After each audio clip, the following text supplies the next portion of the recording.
ಸ್ನೇಹಿತರೆ ನಮಸ್ಕಾರ. ಕಷಾಯ ವಿತ್ ಕಿಶೋರ್ ಕಾರ್ಯಕ್ರಮಕ್ಕೆ ನಿಮಗೆ ಆತ್ಮೀಯವಾದಂತಹ ಸ್ವಾಗತ. ಕೆಮ್ಮಿನ ಬಗ್ಗೆ ನಾವು ಮಾತಾಡ್ತಾ ಇದ್ವಿ. ಅದರಲ್ಲೂ ದೀರ್ಘಕಾಲೀನವಾದಂತಹ ಕೆಮ್ಮಿಗೆ ಏನೆಲ್ಲ ಮಾಡಬೇಕು ಅಂತ. ಅದರ ಮುಂದುವರೆದ ಭಾಗದಲ್ಲಿ ಆಡು ಮುಟ್ಟದ ಸೊಪ್ಪಿಲ್ಲ ಅಂತ ಕರೀತಾರೆ. ಆಡು ಮುಟ್ಟದೇ ಇರತಕ್ಕಂತಹ ಸೊಪ್ಪು ವಾಸ ಅಥವಾ ಆಡು ಸೋಗೆ ಅಂತಕ್ಕಂತಹ ಸೊಪ್ಪು. ಈ ಆಡು ಸೋಗೆ ಅಂತಕ್ಕಂತಹ ಸೊಪ್ಪು ಅಥವಾ ಇದಕ್ಕೆ ವಾಸ ಅಂತ ಏನು ಕರಿತೀವಿ, ಇದರ ರಸ ಸುಮಾರು 5 ರಿಂದ 10 ml ರಸ, ಇದಕ್ಕೆ 1 ರಿಂದ 2 ಚಿಟಿಕೆಯಷ್ಟು ಅರಿಶಿನ. ಈ ಕಾಂಬಿನೇಷನ್ನ ಬೆಳಗ್ಗೆ, ಮಧ್ಯಾಹ್ನ, ಸಾಯಂಕಾಲ ನಾವು ಆಹಾರ ಸೇವನೆ ಮಾಡಲಿಕ್ಕೆ ಸುಮಾರು 10 ನಿಮಿಷ ಮುಂಚೆ ಸೇವನೆ ಮಾಡಬೇಕು.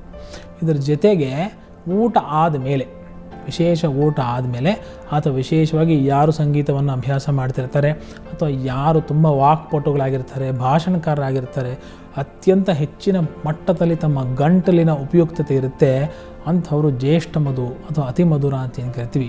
ಈ ಜ್ಯೇಷ್ಠ ಮಧುವಿನ ಸೂಕ್ಷ್ಮ ಚೂರ್ಣ, ಇದಕ್ಕೆ ಅರ್ಧದಿಂದ 1 ಚಮಚದಷ್ಟು ಜೇನುತುಪ್ಪ ಸಮ ಪ್ರಮಾಣ. ಅರ್ಧದಿಂದ 1 ಚಮಚದಷ್ಟು ಜ್ಯೇಷ್ಠ ಮಧುವಿನ ಚೂರ್ಣ, ಅರ್ಧದಿಂದ 1 ಚಮಚದಷ್ಟು ಜೇನುತುಪ್ಪ, ಇದನ್ನು ಮಿಕ್ಸ್ ಮಾಡಿಕೊಂಡು ಸೇವನೆ ಮಾಡಬೇಕು. ಇದಕ್ಕೂ ಕೂಡ ಅದೇ ನಿಬಂಧನೆ ಒಳಗಾಗತ್ತೆ. 10 ನಿಮಿಷ ಮೊದಲು, 10 ನಿಮಿಷ ನಂತರ ನಾವು ಯಾವುದೇ ವಿಧವಾದಂತಹ ದ್ರವಾಹಾರ ಅಥವಾ ಘನಾಹಾರವನ್ನು ಸೇವನೆ ಮಾಡದೇ ಇದ್ದಾಗ ಗಂಟಲು ತುಂಬ ಸ್ಮೂದಾಗತ್ತೆ. ಇದು ಗಂಟಲಿಗೆ ಕರ್ಷಣೆ ಮಾಡಿ ಇರತಕ್ಕಂಥ ಕಫವನ್ನು ವಿಲೀನ ಮಾಡುತ್ತೆ ಅಂತಕ್ಕಂಥದ್ದು.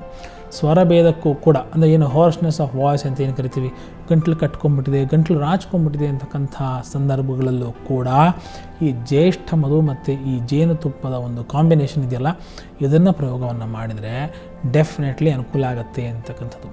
ಅಲ್ಪ ಮಟ್ಟದಲ್ಲಿ ನಾವು ಯಾವುದೋ ಒಂದು ಚಾಕ್ಲೇಟನ್ನು, ಯಾವುದೋ ವಿಧವಾದಂಥ ಒಂದು ಸಿರಪ್ಪನ್ನು ಕುಡಿಯೋದ್ರ ಬದಲಾಗಿ ಸೇಫ್, ಯಾವ ಹಂತದಲ್ಲೂ ಕೂಡ ಅಡ್ಡ ಪರಿಣಾಮ ಇಲ್ಲ, ಕೆಮ್ಮಿಗೆ ನಿವಾರಣೆಯನ್ನು ಪಡೆದು ಅತ್ಯಂತ ಸುಸೂತ್ರವಾದಂತಹ ಧ್ವನಿಯನ್ನು, ಅತ್ಯಂತ ಸುಸೂತ್ರವಾದಂತಹ ಗಂಟಲನ್ನು, ಆರೋಗ್ಯವನ್ನು ನಾವು ಪಡೆಯೋಣ. ನಾಳೆ ಮತ್ತೊಂದು ಸಮಸ್ಯೆ, ಮತ್ತೊಂದು ಪರಿಹಾರ. ಕಾಯ್ತಾ ಇರಿ. ನಮಸ್ಕಾರ.